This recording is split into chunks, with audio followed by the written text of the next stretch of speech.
Master! Hi everyone, Master here with a review of the Vanguard Warden. The Warden is a heavy fighter by Aegis Dynamics. It's the original version of the Vanguard series, and is purely a heavy fighter. The design was somewhat based on various heavy World War II fighters with the twin boomtails and straight wings. It has heavy armor and shields with decent speed and maneuverability. The Warden is 38 meters long and 9.5 meters high, with a crew of up to 2 players. The Vanguard Warden is an older ship and it'll need some updates in-game. The Vanguard Warden has 2 size 2 shields, with 2 size 2 hydrogen fuel tanks, and 1 size 2 quantum fuel tank and drive. The quantum drive is a very high quality drive, and it'll get you around any system faster than most ships. For weapons, it has a size 5 main hardpoint under the nose, and 4 size 2 fixed guns in the nose. The size 5 gun comes default with a size 4 gimbaled Revenant Gatling ballistic gun, but you can change it for a fixed size 5 gun instead. The size 2 guns in the nose default to MVSA laser cannons, but you can replace them with other size 2 guns, but they require special guns. There is a turret on top with 2 size 2 ballistic repeaters, although they can also be changed out. It has excellent visibility and fire arc on top of the ship, but you can't hit targets below you. There are 4 size 3 missiles under the ship, and 2 quad missile launchers with a total of 8 size 2 missiles in the shoulders. The Vanguard Warden has no official cargo space, but you can place small cargo boxes in the ship. There is internal component access in the cockpit area. You can see the power plant, shields, and other components here. Plus, there's a small hidden cargo spot under the stairs. In the main compartment, there are 2 beds that also function as escape pods. Next to that is a weapons storage shelf that pulls out, and a small kitchen. On the opposite side, there is an engineering station in the ship, although it doesn't do much right now. Next to that is a cargo pull-out shelf, and then a bathroom with a sink, toilet, and shower. In the middle is the turret access. The cockpit has great visibility horizontally and above you. There is no visibility below you. There are various large MFDs that gives you easy access to data and ship functions. There are also many physical buttons, but they don't function yet.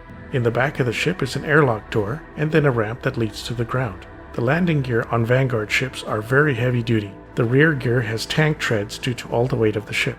The only aircraft I've seen that has that is an old B-36 Peacemaker bomber from the 1950s. Combat speed is 169 meters a second, and max speed is 1,116 meters a second. The Vanguard Warden runs for $260 in time-limited sales, or you can buy it in-game at Lorville for 3.3 million UEC. You can rent it in-game at Lorville for 67,000 UEC per day. There are 3 extra paints available right now. There is the olive green Timberline, the white and gray camo Frostbite, and then the blue and gold Invictus paint.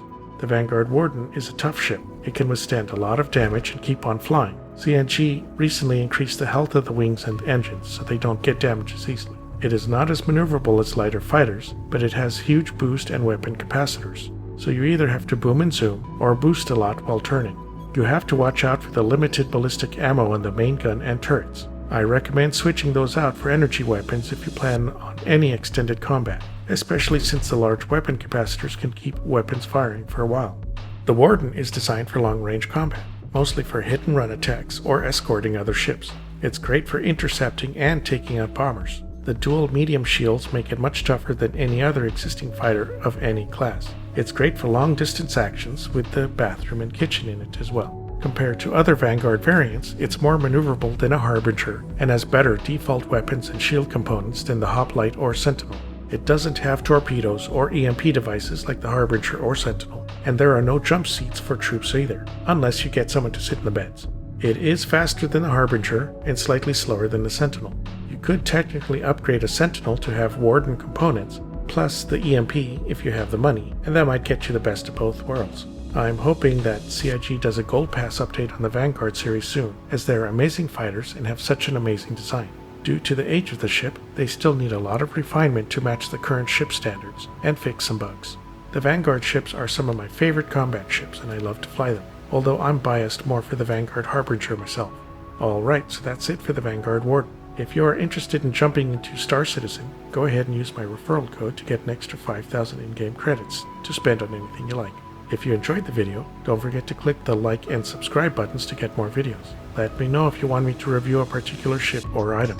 Check out my Patreon if you'd like to help me out. Okay, catch you all next time.